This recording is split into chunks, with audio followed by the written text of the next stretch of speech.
2 सितंबर 1982 को मीता और Ajay Chhabra all India radio जाने को घर से निकलते हैं। रास्ते में उनका अपहरण हो जाता है। पुलिस और बच्चों के माँ बाप उन्हें ढूंढने की हर कोशिश करते हैं। उधर अपहरणकर्ता बच्चों की हत्या कर देते हैं। 4 सितंबर सुबह 4 बजे कैप्टन छाबड़ा को 2 बच्चों की लाशों को आइडेंटिफाई करने के लिए बुलाया जाता है।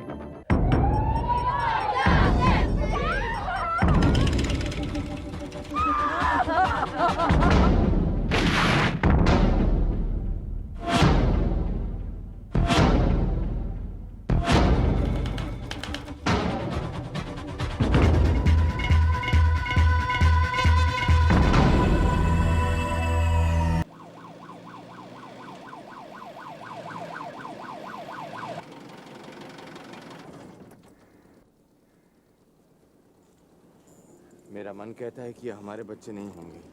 तो फिर हम क्यों जा रहे हैं मुकेश? तसल्ली हो जाएगी।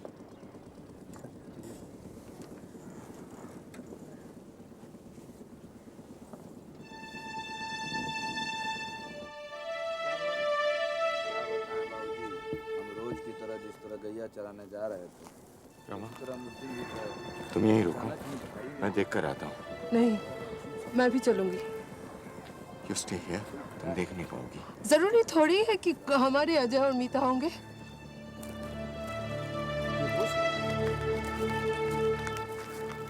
कैप्टन साहब, बॉडीज बहुत ही खराब हालत में है। आप ये सामान देखकर ही पहचान करिए।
लाशों को पहली बार शाम को घर लौटते वक्त एक ग्वाले धनीराम ने देखा था।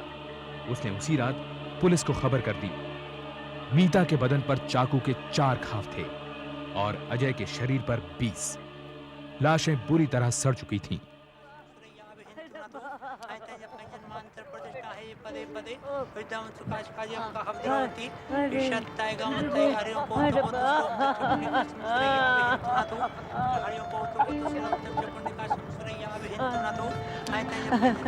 अरे मुकेश, ओ मुकेश, अरे बेटा, अरे अरे बेटा देख, अरे इसे रुला बेटा, इसे रुला।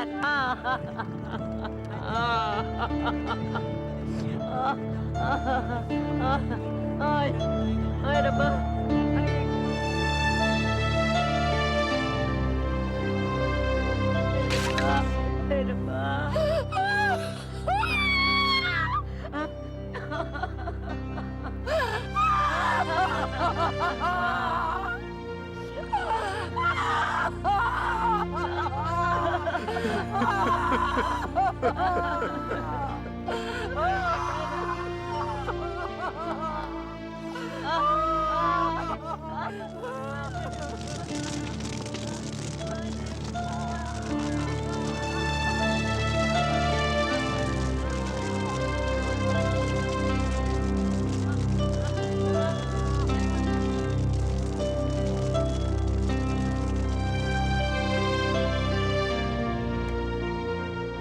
लाला और राणा दिल्ली में बेखौफ घूम रहे थे, जबकि पुलिस को उनके बारे में कोई जानकारी नहीं थी। पुलिस को पहला सुराग मिला एक लावारिस फिएट, जिसके दरवाजों के टूटे हैंडल्स ने शातिर लाला की ओर इशारा किया। लाला बंबई में इसी तरह की वारदात करने के लिए बदनाम था। खतरा बढ़ते देख लाला और राणा दिल्ली छोड़कर आगरा भाग निकले और छोटे सस्ते होटलों में फर्जी दस्तखत करके रहने लगे। इधर पुलिस ने अपनी सर्च टीम्स राजस्थान, पश्चिम बंगाल और तमिलनाडु भेज दी। दिल्ली में उनकी गिरफ्तारी की मांग बढ़ रही थी। अजय के स्कूल के 200 स्टूडेंट्स और दिल्ली यूनिवर्सिटी के 1000 छात्रों ने अलग अलग प्रदर्शन किए। पुलिस ने लाला और राणा की जानकारी देने वाले के लिए इनामी रकम बढ़ाकर 50,000 रुपए कर दी। अखबार नहीं पढ़ रहा तू? सारे देश में हमारे नाम का हल्ला कटा हुआ है। वही तो मैं कह रही हूँ, यहाँ से बाहर निकलना खतरनाक है। यहीं रहे तो बेहतर होगा। और क्या गारंटी है मद्रास में जाने के बाद सेफ रहेंगे? मद्रास में मैंने सारी सेटिंग कर ली है, बंदे हैं वहाँ पर अपने, कोई चिंता की बात नहीं। कुछ दिन वहाँ दब के रहेंगे, उसके बाद निकल लेंगे वहाँ से। अरे वो गाड़ी आ रही, स्पीड कम होते ही चल रही, चले भाई।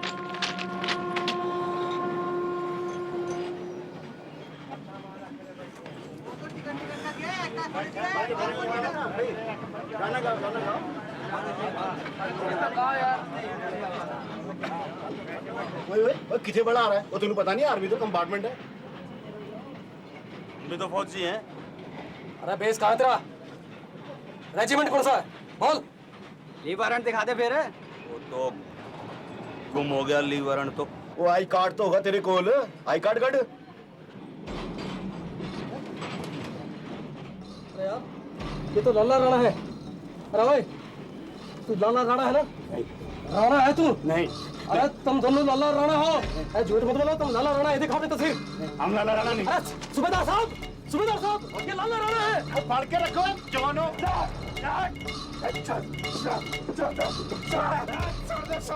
देख लो कोई देखो। अरे भाई मत मारो उसको, अरे मत मारो उसको, ये मेरा छोटा भाई है।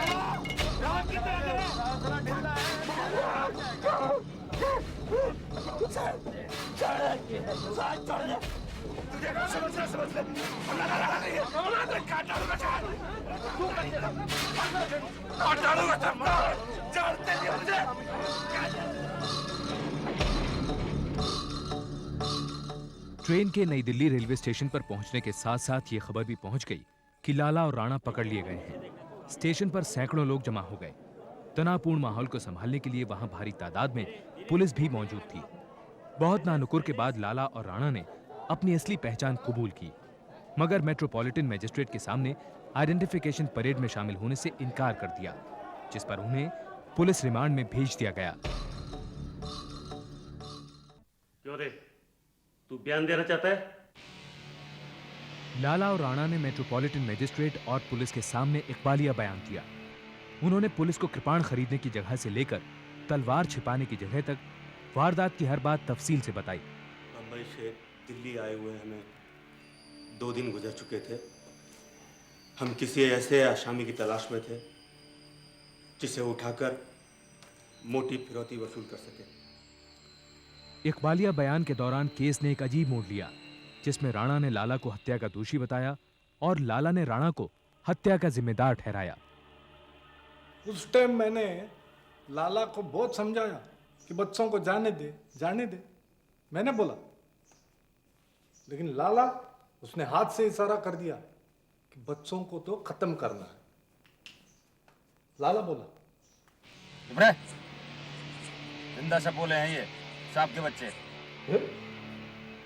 फिर उसने बच्चे पे उस कुर्बान से ऐसे वार करने शुरू कर दिए, ऐसे वार करने शुरू कर दिए साहब जी, पूरे 10 मिनट तक लाला उस बच्चे पे वार करता जा।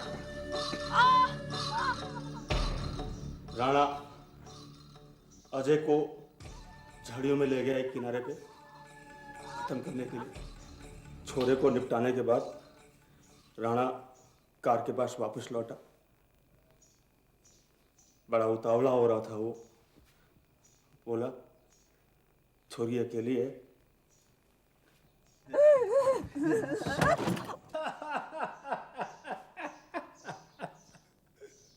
अरे नहीं साहब, नहीं, लाला ने खुद करने के बाद मुझसे कहा कि जा लड़की के साथ। समझ गया ना साहब? मैंने कहा लाला ये छोटी सी गाड़ी के पिछली सीट में मैं फिट नहीं हो पाऊंगा, है? क्या वजह है ना, मैं उससे लंबा हूं जी। अब जब हम उसे अजय की लाश वाली जगह पे ले जाने लगे ना, तो लड़की के हाथ, वो गाड़ी में जो तलवार थी ना, वो आ गई। उसने लाला के सर पे वार कर दिया, यूं। लाला गर्म हो गया जी, उसने तलवार खींच ली और लड़की के गर्दन पे मार दी। होश ठिकाने आए तो देखा कि तलवार राणा के हाथ में है और वो धपाधप चोरी पे वार कर रहा। इकबाल जुर्म को मद्देनजर रखते हुए मामला सेशंस कोर्ट पहुंचा।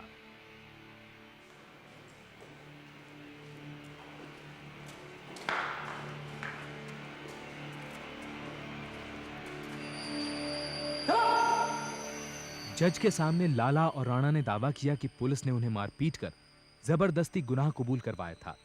इस आधार पर उन्होंने आरोपों को झूठा बताया और खुद को बेगुनाह। तुम्हारे खिलाफ यह आरोप है कि तुम दोनों ने 2 सितंबर 1982 को मीता छाबड़ा के साथ अपर रिज रोड पर बलात्कार किया। तुम्हारा क्या कहना है? झूठा है, झूठा है साहब जी। मैंने तो ये लड़की को जिंदगी में नहीं देखा। तुम्हारे खिलाफ यह भी आरोप है कि तुमने अजय और मीता छाबड़ा का खून किया है। वो गलत है साहब जी, गलत है। अगर तुमने ये सब नहीं किया तो तुम्हारे खिलाफ ये मुकदमा क्यों चल रहा है? क्या बताएं साहब जी, ये एकदम झूठा केस है साहब, झूठा है। ट्रायल शुरू होने पर प्रोसिक्यूशन लॉयर केसी चावला ने अदालत में 100 से ज्यादा गवाह पेश किए।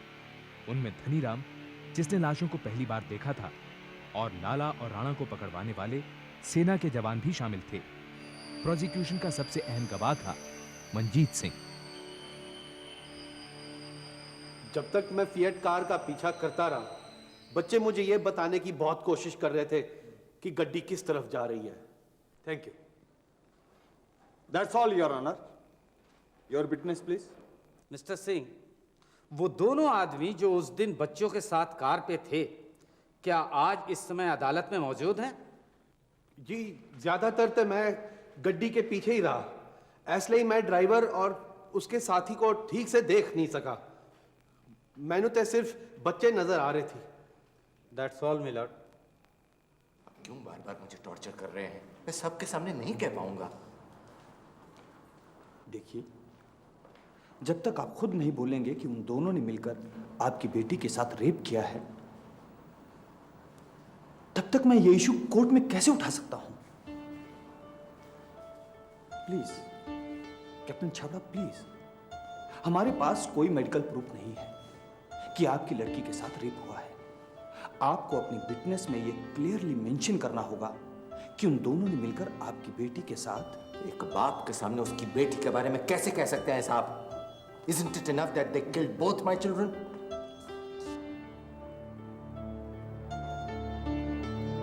ये ठीक कह रहे हैं मुकेश। तुम सब कुछ बताओ कोर्ट को। I want to see them hanged. Captain Chhabra, 2 सितंबर 1982 को क्या हुआ था? वो शनिवार का दिन था। मैं ऑफिस से घर पहुंचा ही था जब मुझे मीता और अजय ऑल इंडिया रेडियो जाने के लिए तैयार मिले। हमारी कोई बातचीत हो उससे पहले वो लोग घर से निकल चुके। कैप्टन छाबड़ा के लिए बयान देना मानो उन सारे दर्दनाक वाक्यों को फिर से कुरेदना था। उन्हें अदालत को मीता के घृणित बलात्कार के बारे में बताना पड़ा ताकि हत्या की वजह साबित हो सके। अपने बच्चों को उनके कपड़ों से पहचाना। घर से निकलते वक्त मीता ने जो जूतियां पहनी थी वो मुझे अच्छी तरह से याद है। उसकी डेड बॉडी के पास वही जूतियां नजर आई थी। इसके अलावा आपने और क्या नोटिस किया था? उसके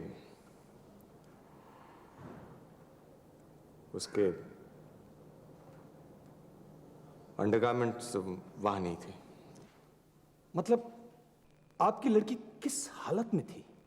उसकी हालत से साफ पता लग रहा था कि उसके साथ रेप किया गया। She had been raped. Your honour, लड़की की लाश बिना अंडरगारमेंट्स के मिली और दोनों मुलजिमों ने मेट्रोपॉलिटन मजिस्ट्रेट की अदालत में यह कबूल किया है कि उन्होंने पहले तो लड़की के साथ बलात्कार किया और फिर उसके अंडरगारमेंट्स अपने साथ लेकर राम मनोहर लोहिया अस्पताल जाते हुए कहीं रास्ते में फेंक दिए। योर ऑनर, ऐसा कोई मेडिकल सबूत नहीं मिला जिससे बलात्कार प्रमाणित होता हो। पोस्टमार्टम के बाद लड़की के शरीर के नाजुक अंगों पर किसी भी प्रकार की कोई भी चोट नहीं पाई गई। शरीर के नाजुक अंगों का सही सलामत होना यह साबित नहीं करता है कि बलात्कार नहीं हुआ था। और इसके अलावा लाशें इतनी बुरी हालत में मिली हैं कि नाजुक अंगों को चोट ना लगना कोई ठोस सबूत नहीं है। Thank you your honour. Your witness. आपके बच्चों ने ऑल इंडिया रेडियो जाने के लिए लिफ्ट ली, क्या आपने उन्हें इस बात की इजाजत दी थी? मेरे इजाजत देने का सवाल ही कहाँ उठता है, क्योंकि उन्होंने इसके बारे में मुझसे कुछ पूछा ही नहीं। ऑल इंडिया रेडियो कैसे जाएंगे इसके बारे में हमारी कोई बात ही नहीं हुई थी। अच्छा, आप अपने बच्चों को छोड़ने खुद क्यों नहीं गए? यही वो सवाल है जो 1000 बार मैं अपने आप से पूछ चुका हूं। ट्रायल के बीच अचानक लाला ने अपना केस खुद लड़ने का फैसला किया। राणा का केस सरकारी वकील के पास ही रहा। अपने बचाव में लाला ने 21 गवाहों को अदालत में बुलाया। उसका पहला गवाह था राष्ट्रीय दैनिक का एडिटर हरीश धवन। धवन जी, इसमें मुझे बताया गया है कि छाबड़ा जी की बच्चों की हत्या मैंने की है। आपके पास क्या सबूत है इस बात का? हमने सिर्फ पुलिस की जांच पड़ताल के हिसाब से यह खबर छापी है, बस। इसमें एक जगह रिपोर्ट छपी है कि विश्वस्त सूत्रों से पता चला है कि लाला और राणा ने मीता और अजय जैसे मासूम बच्चों। ये आपके विश्वस्त सूत्र कौन से हैं धवन जी? सॉरी, मैं उनके नाम नहीं बता सकता। वे बताना नहीं चाहते। क्यों नहीं आना चाहते शाम? धोखाधड़ी है जनाबी है। लाला और राणा को सजा सुनाने के लिए सेशन जज के सामने सारे सबूत मौजूद थे। घायल हालत में उनका हॉस्पिटल जाना, लावारिस पड़ी फिएट, लाश के आसपास बरामद बाल और खून के कतरे जैसे सबूत के आधार पर जज ने फैसला सुनाया। ये अदालत इंडियन पिनल कोड की धारा 302 के तहत फांसी की सजा सुनाती है। हाई कोर्ट में अपील की, जहां केस 4 महीने के लिए फिर अटक गया। इस दौरान कैप्टन छाबड़ा की मां बच्चों के मौत के सदमे से चल बसी। कैप्टन छाबड़ा और रमा छाबड़ा के पास बच्चों की याद के सिवा कुछ नहीं बचा था। तुम्हें याद है मुकेश, जब हम श्रीनगर गए थे, बहुत बर्फ पड़ी थी, है ना? हाँ, मीता ने स्नोमैन बनाया था और अजय ने अचानक आकर उसको तोड़ दिया। अगले दिन मीता मुंह फुलाकर घूमती रही और अजय के 1000 बार मनाने पर वो नहीं मानी।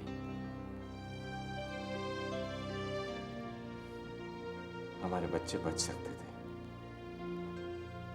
है ना? बेचारे मनजीत सिंह ने बहुत कोशिश की। पुलिस ने तो उसकी बात सुनी नहीं। फिर वो भी क्या करता? कितने लोगों ने फोन कर करके पुलिस को इन्फॉर्म किया था।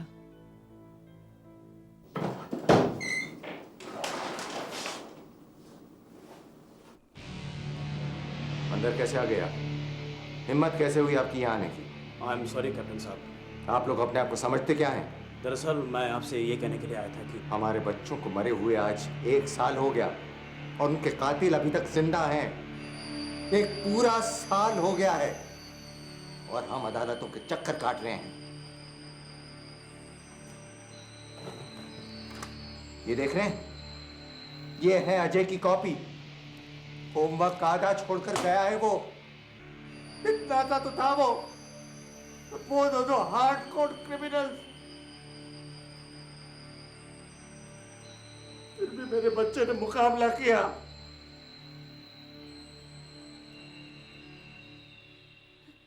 किडनैपिंग और मर्डर के बीच में हजारों मौके थे जब उनको बचाया जा सकता था। मैं आपको यही बताने के लिए आया था कि हाई कोर्ट ने राणा और लाला की फांसी को कंफर्म कर दिया है। लेकिन ये लड़ाई यहाँ खत्म नहीं हुई। हाई कोर्ट के फैसले के खिलाफ लाला और राणा ने सुप्रीम कोर्ट में अपील दायर की। योर ऑनर, क्या हम जनता तक ये संदेश पहुंचाना चाहते हैं कि सोसाइटी अब इंसानों के लिए सेफ नहीं है? जी नहीं योर ऑनर। सुप्रीम कोर्ट में चल रही बहस के दो पहलू थे। प्रोसिक्यूशन के अनुसार मेट्रोपॉलिटन मजिस्ट्रेट को दिया गया बयान दोनों अभियुक्तों को सजा दिलाने के लिए काफी था। डिफेंस का दावा था कि बयान दबाव में आकर दिया गया था। पुलिस रिमांड में दी जाने वाली 3rd डिग्री टॉर्चर के बारे में तो मेरे काबिल दोस्त को मालूम ही होगा। ऐसा टॉर्चर जिसके सामने हारकर कोई भी इंसान एक क्या 1000 मर्डर का इल्जाम अपने ऊपर ले सकता है। कहीं लर्नड डिफेंस लॉयर अदालत को 3rd डिग्री टॉर्चर पर लेक्चर देने की कोशिश तो नहीं कर रहे हैं? नहीं योर ऑनर। लेकिन जज के अनुसार उनके सामने ऐसे सबूत मौजूद थे जिससे इकबालिया बयान की पुष्टि हो रही थी। कोर्ट का मानना था कि समाज में अमन चैन बरकरार रखने के लिए जसबीर सिंह उर्फ लाला और कुलदीप सिंह उर्फ राणा जैसे दरिंदों का सफाया जरूरी था। 5 नवंबर 1986 को सुप्रीम कोर्ट जज ने माफी की अपील ठुकराते हुए लाला और राणा की फांसी की सजा बरकरार रखी।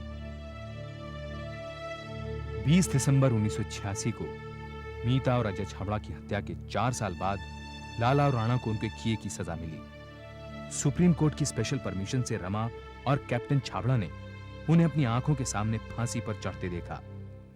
भारतीय कानून के इतिहास में पहली बार किसी को भी ऐसी इजाजत मिली थी।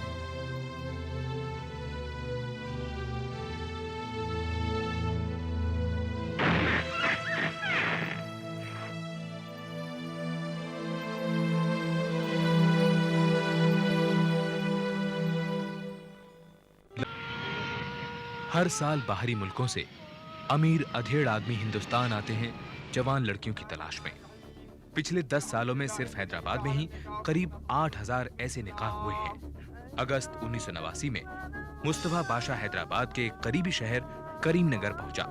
60 साल के मुस्तफा बादशाह को तलाश थी अपनी 5वीं दुल्हन की।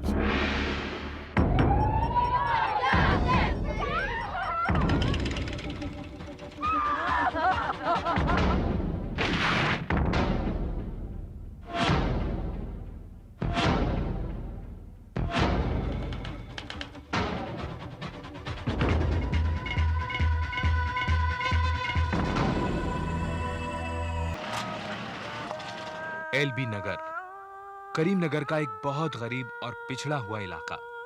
Sign board painters, motor mechanic, rickshaw चलाने वाले गरीब और अनपढ़ लोग ज्यादातर यहां बसे हैं।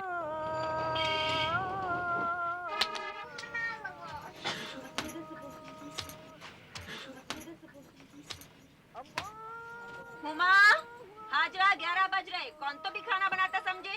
नासिर बीमार है, मालूम है ना?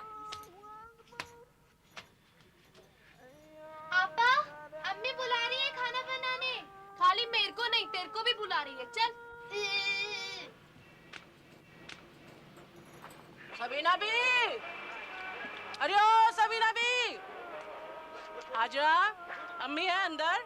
हाँ। अरे रुखसाना भी, क्या जी? सुबह से इंतजार कर रही, कहाँ तो भी है तुम?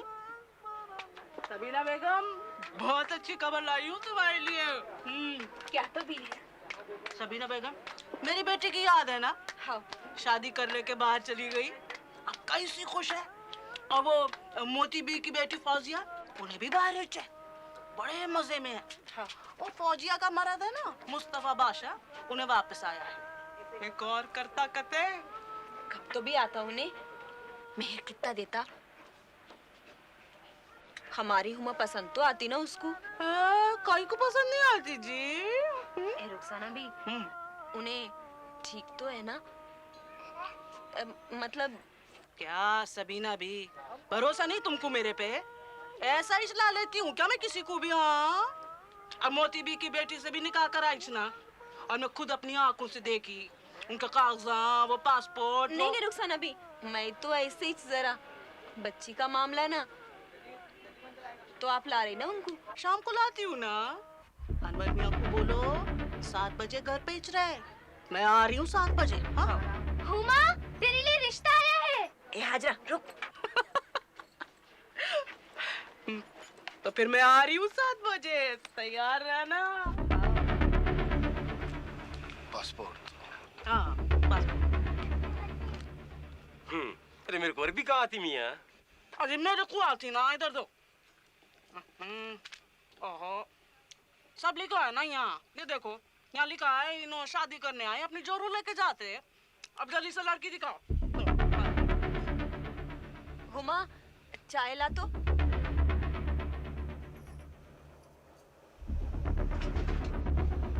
बुड्ढा।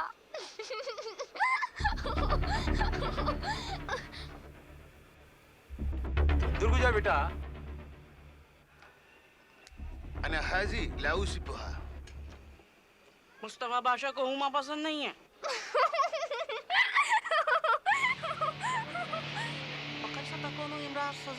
अना कंजुआ। हाजरा कैसी रहेंगी? नहीं रुखसाना भी, हाजरा तो बहुत छोटी है अभी। ठीक से रहना, किसी को परेशान नहीं करना। अना लवदी अलमहरा असर बिन सकता अना रुपया।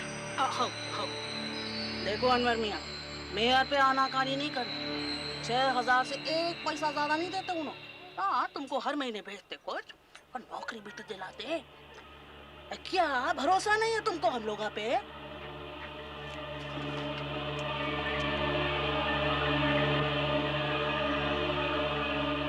चलिए काजी साहब, निकाह पढ़ाइए। बिस्मिल्लाहिर्रहमानिर्रहीम। अल्हम्दुलिल्लाहिल्लज़ी जअल निकाह सुन्नतन फिल इस्लाम फलैसा मिन्नी फइन्नी उबाही बिकुमुल उमम। हाजरा बेगम, आपको मुस्तफ़ा शेख 6000 रुपये मेहर निकाह में मंजूर मंजूर मंजूर। बेटी हाँ बोलो, हाँ हाँ बोलो बेटी बोलो। हाजरा, अरे कबूल है, मुबारक हो। या अल्लाह निकाह को कबूल फरमा अपनी रहमत में और अपना फजल करम फरमा। अल्लाह।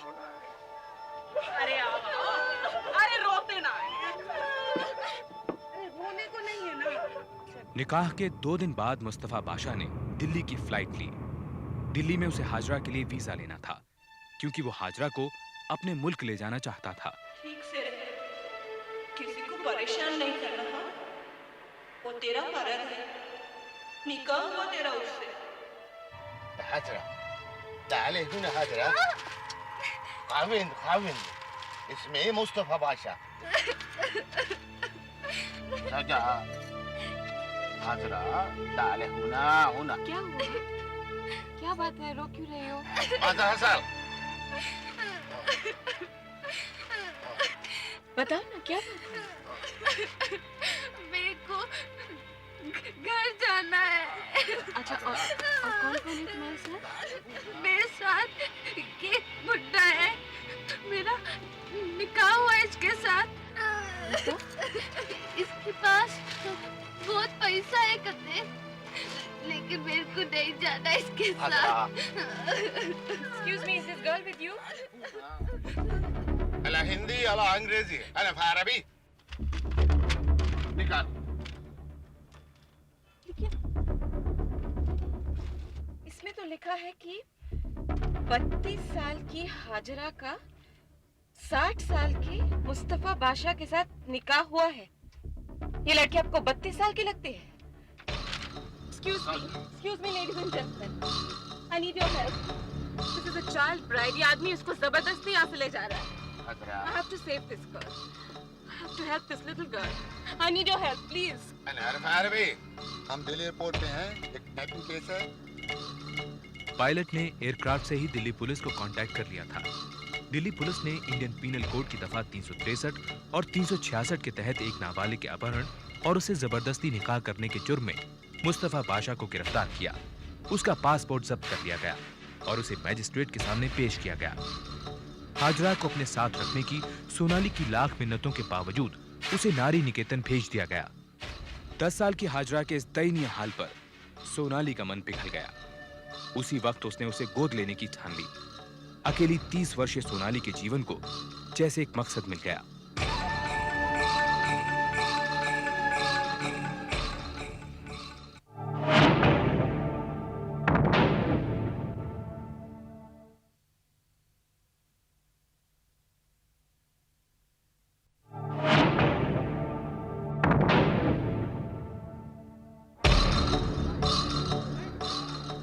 अखबारों में इस हादसे को जोर शोर से उछाला गया। पब्लिक प्रोसिक्यूटर बीएस हून को सरकार की तरफ से हाजरा का केस लड़ने के लिए अपॉइंट किया गया था। मुस्तफा बाशा की एम्बेसी ने नामी वकील फरहद बशीर को डिफेंस लॉयर अपॉइंट किया। इस बीच हाजरा के मां बाप ने दिल्ली आने से इनकार कर दिया। सर, सबसे पहले तो मैं ये रिक्वेस्ट करूंगा कि बादशाह साहब को बेल दे दी जाए। अजीब किस्सा है जी, किडनैपिंग, जबरदस्ती निकाह। देखो जी, अगर जबरदस्ती हुई होती तो लड़की के मां बाप क्या चुप रहते? अजीब मुकदमा तो बादशाह साहब को करना चाहिए था जी। धोखा तो उनके साथ हुआ है।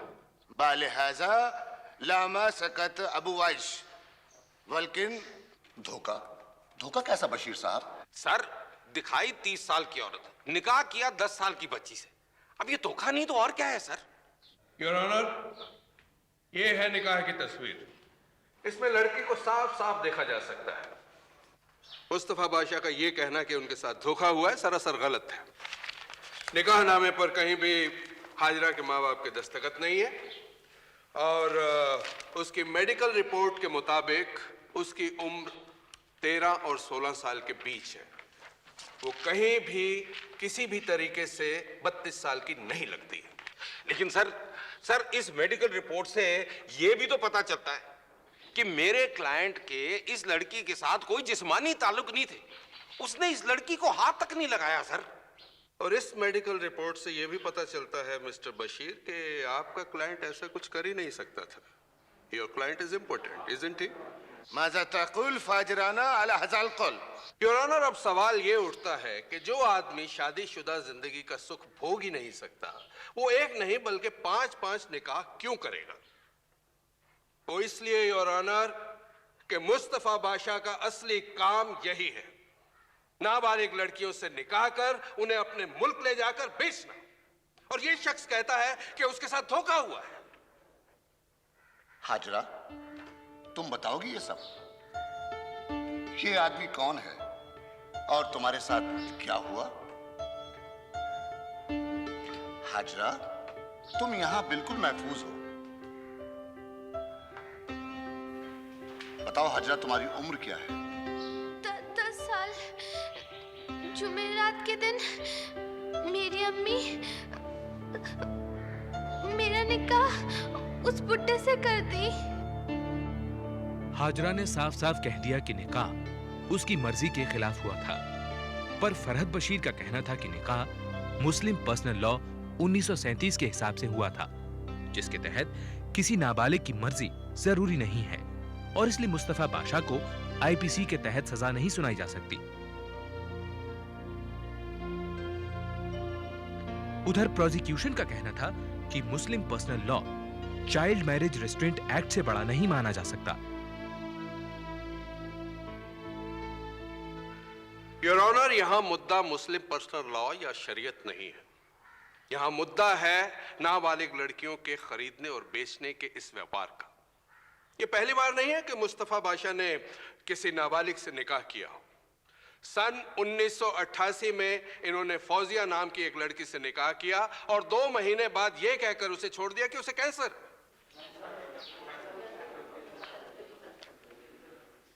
मुस्तफा बादशाह के सामान में फौजिया का यह निकाहनामा मिला है, जिसे शायद वो हाजरा का वीजा हासिल करने के लिए इस्तेमाल करना चाहता था।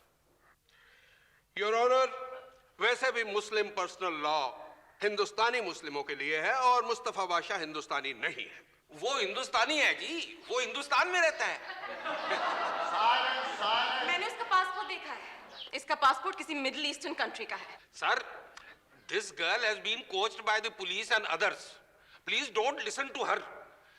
This is not an important case, sir. I seek, please quiet, please. Let me say, I seek adjournment till the girl's parents arrive here. All India Muslim personal law board ने मुस्तफा बादशाह के नाम फतवा जारी किया। बोर्ड का कहना था कि ऐसा कोई निकाह जायज नहीं है जिसमें लड़की की मर्जी शामिल ना हो। मुस्तफा बादशाह की बेल एप्लीकेशन नामंजूर कर दी गई क्योंकि यह डर था कि बेल मिलने पर वो भारत से भाग जाएगा। उस पर दफा 420 और 422 के तहत जबरदस्ती निकाह करने का मुकदमा भी शुरू किया गया।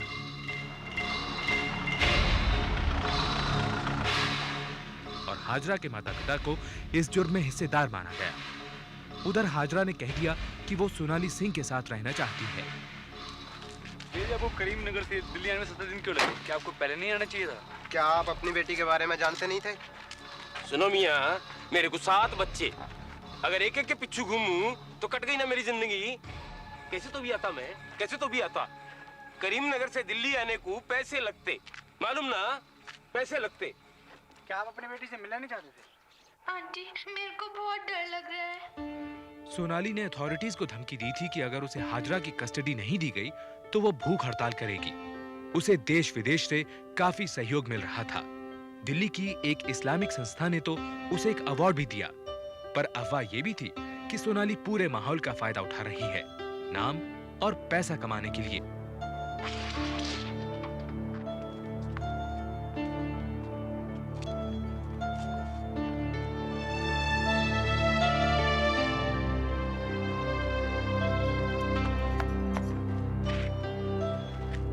देख लिया, हो गया। ये मेरी बच्ची है। कैसी तो भी रहती तुम्हारे साथ, समझे तुम? मैं लेके जाता इसको करीम नगर। बहुत हो गया, बहुत जलील किया, बस बहुत हो गया। अरे क्या बहुत हो गया है? अपने आप को बाप कहते हो? तुमने इस बेचारी लड़की को बेचा है। You're a bloody criminal and I'll see you in court. अरे जा मियाँ जा, तू क्या मेरे को अदालत में देखती? अरे मैं भी देखता, कैसे लेके जाती तू मेरी बच्ची को? खुदा से डर, खुदा की बंदी, खुदा से डर। हाजरा ने अपने माता पिता के साथ जाने से इनकार कर दिया। अब शुरू हुआ हाजरा की कस्टडी का केस। हाजरा के माता पिता की तरफ से वकील थे फरहद बशीर और सोनाली सिंह की तरफ से BS हून। साथ ही 5 नारी संस्थाओं ने भी हाजरा की कस्टडी की मांग की। उस केस को देख रहे जस्टिस प्रधान का मानना था कि यह कस्टडी केस मुस्तफा बाशा पर चल रहे क्रिमिनल केस से जुड़ा हुआ है, लिहाजा इसे जुवेनाइल कोर्ट की जगह सेशंस कोर्ट में ही चलाया जाए। अभी कुछ नहीं कहा अभी कुछ नहीं कहा जा सकता, सॉरी। ज्यादातर कस्टडी केसेस में जायज हक माता पिता का ही होता है, पर यहाँ पर सवाल है एक ऐसी बच्ची का जो अपने माता पिता से ही सताई हुई है। Your honour, my client has been misrepresented. मेरी समझ में नहीं आ रहा योर ऑनर, किस हक से ये लड़की की मांग कर रहे हैं? क्या गारंटी है कि इस बच्चे के साथ फिर से वही सलूक नहीं होगा? क्या गारंटी है कि वापस ले जाने के बाद इसे फिर से बेच नहीं दिया जाएगा? योर ऑनर, अगर ऐसा हुआ तो हो सकता है ये बच्ची दोबारा न बचे। मैं कोर्ट से दरख्वास्त करूंगा कि हाजरा को मेरी क्लाइंट सोनाली सिंह के साथ रहने की इजाजत दी जाए। योर ऑनर, ये अकेली लड़की है, मैं क्या कहूं, न शादी न बच्चे, सारा दिन ड्यूटी पर रहती है। ये अपने आप को संभाल ले, यही काफी है। ये बच्ची को कहां संभालेगी? अब ये देखिए, ये एफिडेविट हाजरा की मां ने दिया। मैं अपनी बच्ची हाजरा का पूरा ध्यान रखूंगी। कभी कोई फैसला उसकी मर्जी के खिलाफ नहीं करूंगी। हाजरा मेरी बच्ची, मैं तुझसे बहुत प्यार करती हूं।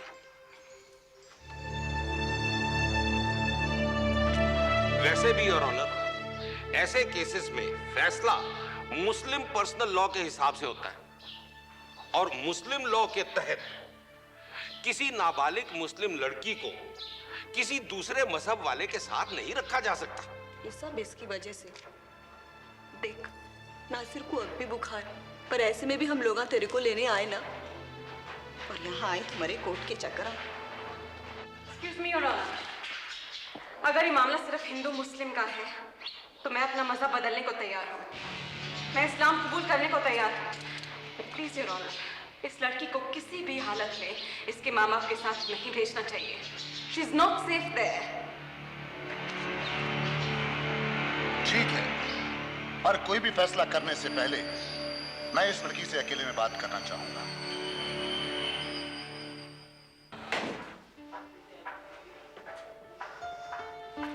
देखो हाजरा बेटे, तुम्हें किसी से डरने की जरूरत नहीं है।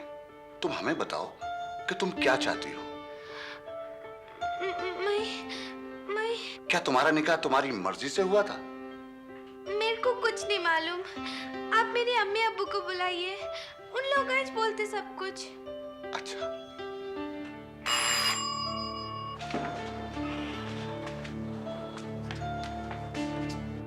माँ के एफिडेविट का हाजरा पर गहरा असर पड़ा था।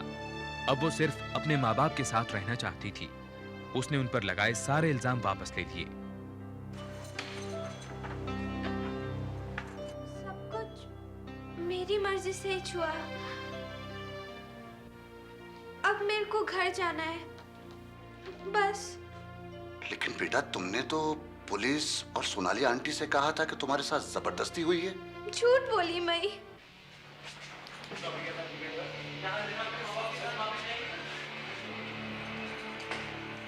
घबराओ नहीं, ठीक है?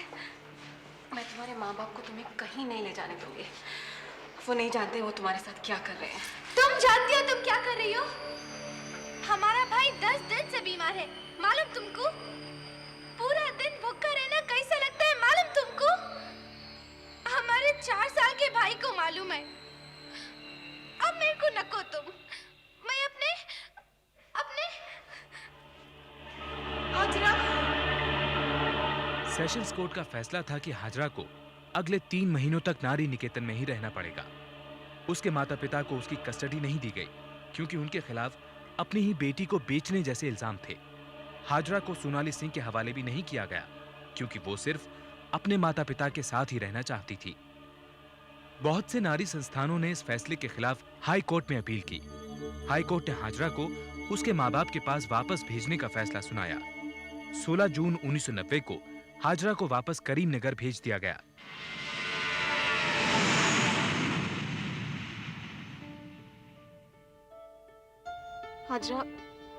हाजरा, मैंने अपना तबादला हैदराबाद करा दिया। ये मेरा एड्रेस है, कभी जरूरत पड़े तो प्लीज कांटेक्ट करना।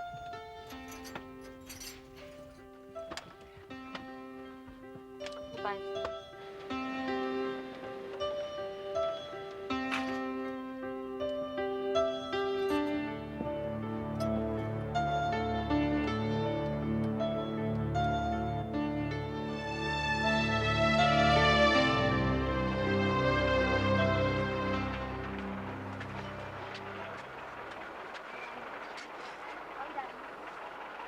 मेरे को क्या देख रही तुम?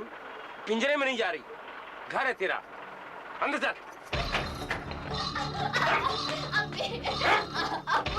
अबू नहीं।